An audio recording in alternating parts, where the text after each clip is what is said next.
योजना आयोग का मुख्य उद्देश्य क्या था? तो योजना आयोग का जो कि मुख्य उद्देश्य क्या था, तो रोजगार देना। इसका सही आंसर जो भी मारेंगे रोजगार देना, इसका सही आंसर हो जाएगा क्या, तो रोजगार देना। देखिए अब की बार जो कि है आयोग से 5 वर्षीय योजना से जो कि बहुत सारे क्वेश्चन पूछे जा रहा है। हर एक सीट में 1 से 2 क्वेश्चन आप लोग को पूछे जा रहे हैं। तो 2 चैप्टर आप लोग तैयार कर लीजिएगा। एक ठो 5 वर्षीय योजना और एक ठो योजना आयोग, नीति आयोग के बारे में जो है उसके बारे में। चलिए इससे रिलेटेड कुछ की पॉइंट देख लेता हूँ, ताकि हो सकता है कि आगामी एग्जाम आप लोग को होने वाला है तो उसमें ये क्वेश्चन पूछा जा सकता है।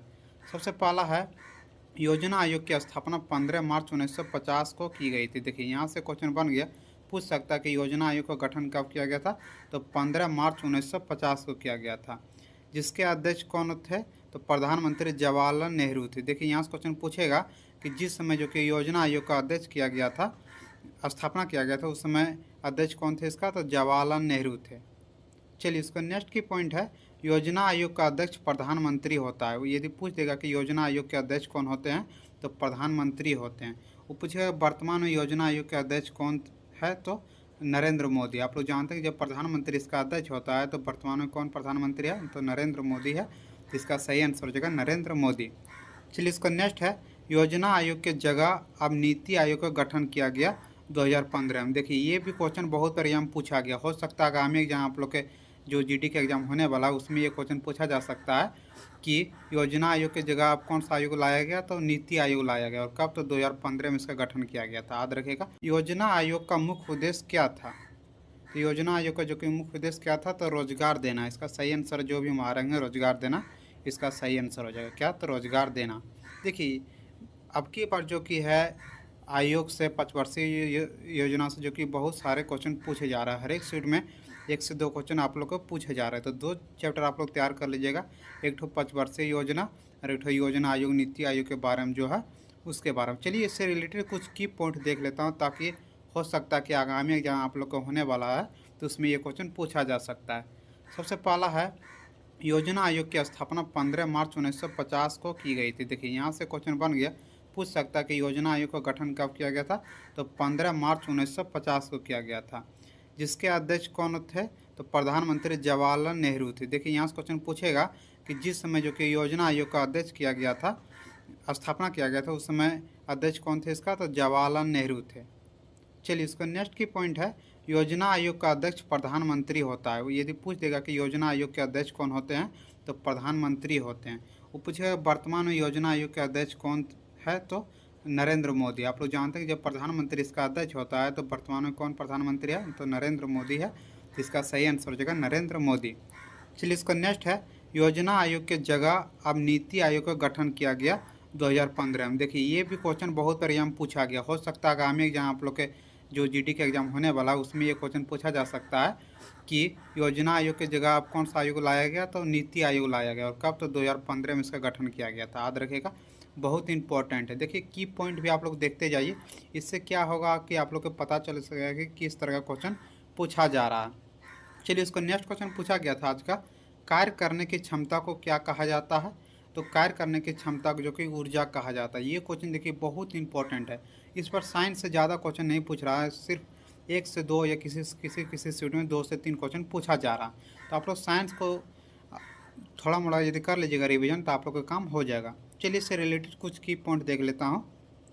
सबसे पहला की पॉइंट है, कार्य करने की दर को भी शक्ति कहा जाता है। कार्य करने की दर को क्या कहा जाता है, शक्ति।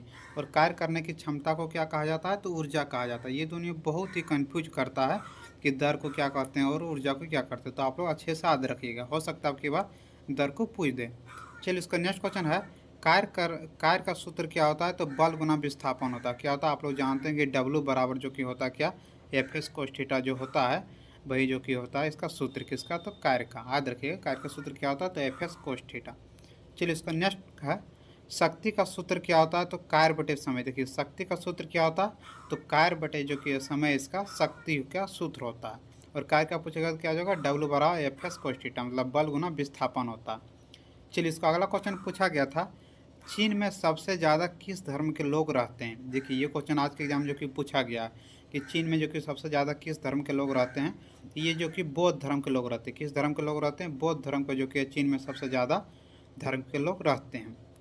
चलिए इससे रिलेटेड कुछ की पॉइंट देख लेता हूँ, ताकि आगामी जो आपके होने वाला है उसमें ये सब पूछा जा सकता है।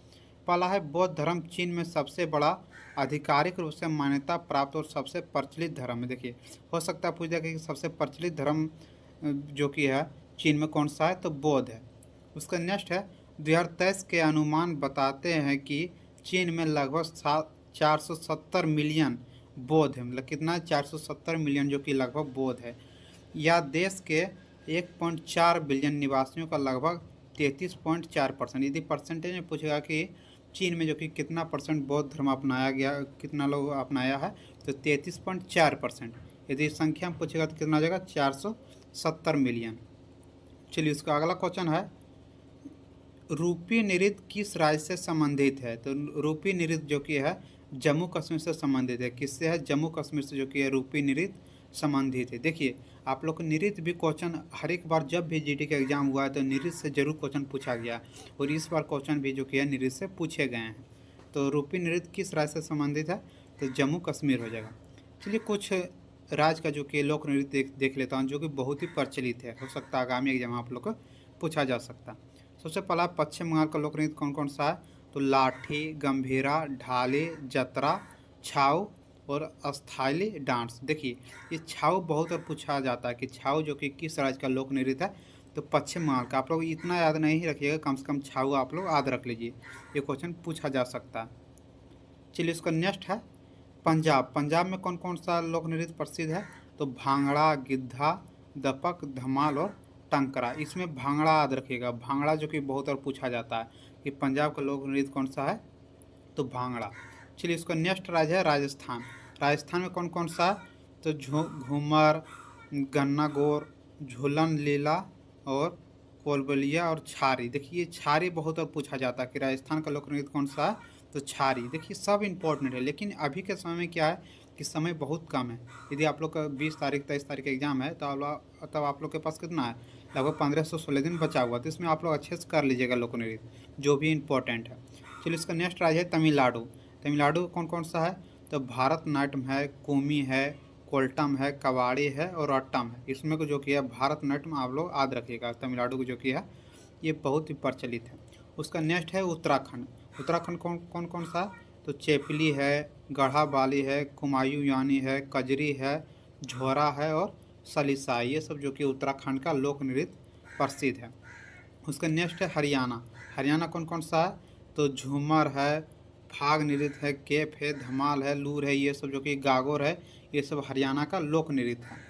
इसमें जो कि है झूमर आप लोग याद रखिएगा, एक तो फाग नृत्य याद रखिएगा। उसके बाद नेक्स्ट है उत्तर प्रदेश। उत्तर प्रदेश का कौन कौन सा लोक नृत्य प्रसिद्ध है, तो पहला है नौटंकी। ये नौटंकी बहुत और पूछा जाता है, नौटंकी याद रखिएगा। रासलीला, कजरा और झोड़ा, दो याद रखिएगा, नौटंकी और रासलीला। ये कहाँ का है, तो उत्तर प्रदेश का है।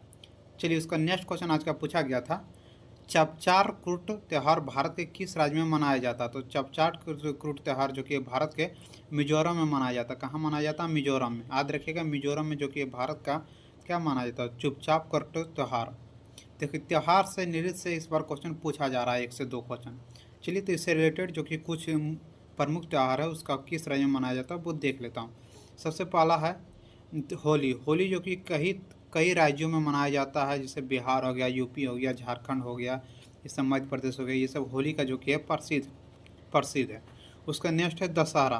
दशहरा भी जो कि ये त्यौहार कई राज्यों में मनाया जाता है, जैसे हो गया क्या होगा, महाराष्ट्र हो गया, बिहार हो गया, झारखंड हो गया, यूपी हो गया, ये सब में जो कि है दशहरा त्यौहार बहुत ही मनाया जाता है।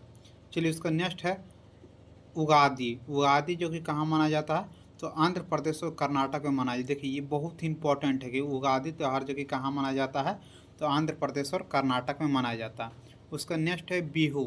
बिहू जो कि किस राज्य में मनाया जाता है, तो असम। ये उस बार जो SSC GD का एग्जाम हुआ था ना, उसमें ये क्वेश्चन पूछा गया था कि बिहू जो कि किस राज्य का त्यौहार है, तो असम में। असम में जो कि बहुत ही प्रचलित है बिहू।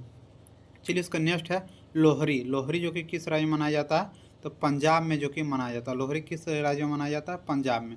उसका नेक्स्ट है बीसू। बीसू जो कि किस में मनाया जाता है, तो ये त्यौहार केरल में मनाया जाता है। किस में मनाया जाता है, केरल में जो कि ये त्यौहार मनाया जाता है।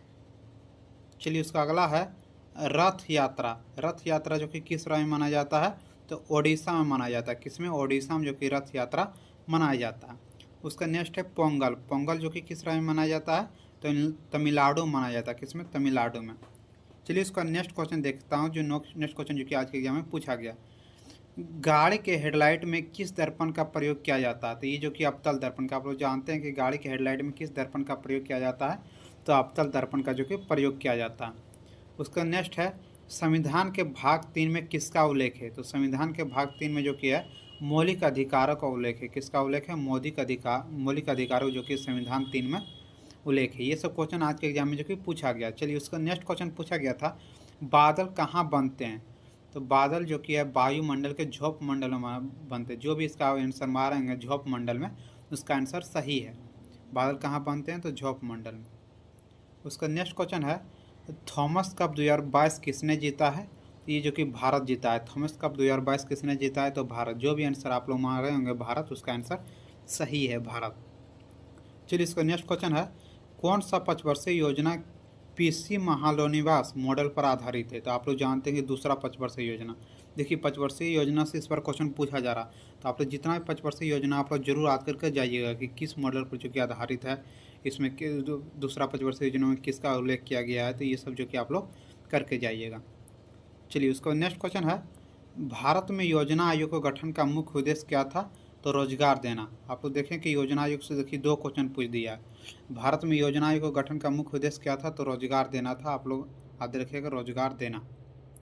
चलिए इसका नेक्स्ट क्वेश्चन है सीमांत गांधी किसे कहा जाता है? तो सीमांत गांधी जो कि है खान अब्दुल गफ्फर खां को कहा जाता है। किसे कहा जाता है? खान अब्दुल गफ्फर खां को। जो भी आप लोग आंसर बारह हैं खान अब्दुल गफ्फर खां, उसका आंसर सही है। चलिए इसका नेक्स्ट क्वेश्चन पूछा गया था रामनाथ जी राघवन किस वाद्य यंत्र से संबंधित है? जो रामनाथ राघवन जी थे वो किस वाद्य यंत्र से संबंधित है? तो मृदगम। मृदगम जो कि है वाद्य यंत्र से संबंधित है। कौन? तो रामनाथ जी राघवन। आप लोग देखिए एक बार वाद्य यंत्र को भी जरूर पढ़ के जाइएगा। यहाँ से क्वेश्चन जो कि हर एक शिफ्ट में पूछा जा रहा। चलिए उसके अगला क्वेश्चन पूछा गया था आज का वित्त आयोग से संबंध प्रावधान किस संविधान संशोधन के द्वारा जोड़े गए हैं? तो ये जो कि 73वें संविधान संशोधन के अधिनियम द्वारा जोड़े गए हैं। जो वित्त आयोग से संबंध जो प्रावधान था वो किस संविधान संशोधन के द्वारा जोड़ा गया? तो 73वां। जो भी आप लोग 73वां मारेंगे तो उसका आंसर सही है। 73वां संविधान संशोधन के द्वारा जो कि जोड़ा गया था। संशोधन से भी हर एक शिफ्ट में पूछा जा रहा है क्वेश्चन। उसका नेक्स्ट है मौर्य काल के महत्वपूर्ण साक्ष्य बिहार के किस स्थान में पाए गए हैं?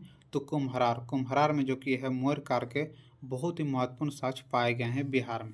तो जो भी आंसर आप लोग मारेंगे कुम्हरार, उसका आंसर जो कि है सही है। आप लोग कमेंट में जरूर करके बताइए कि आप लोग कितना जो कि है सही करके आए हैं एग्जाम में। उसका नेक्स्ट है मौलिक अधिकार किस अनुच्छेद से किस अनुच्छेद तक जो कि मौलिक अधिकार का प्रावधान है? तो ये अनुच्छेद 12 से 35 तक है। किस अनुच्छेद से? अनुच्छेद 12 से 35 तक जो कि मौलिक अधिकार का अनुच्छेद प्राप्त है। चलिए उसका नेक्स्ट क्वेश्चन पूछा गया था रंगराजन समिति का संबंध किससे है? तो गरीबी का अनुमान से संबंधित। देखिए ये क्वेश्चन भी पूछा गया इस बार कि रंगराजन समिति का संबंध किससे है? तो गरीबों का अनुमान से संबंधित है। जो भी इसका आंसर मारेंगे उसका आंसर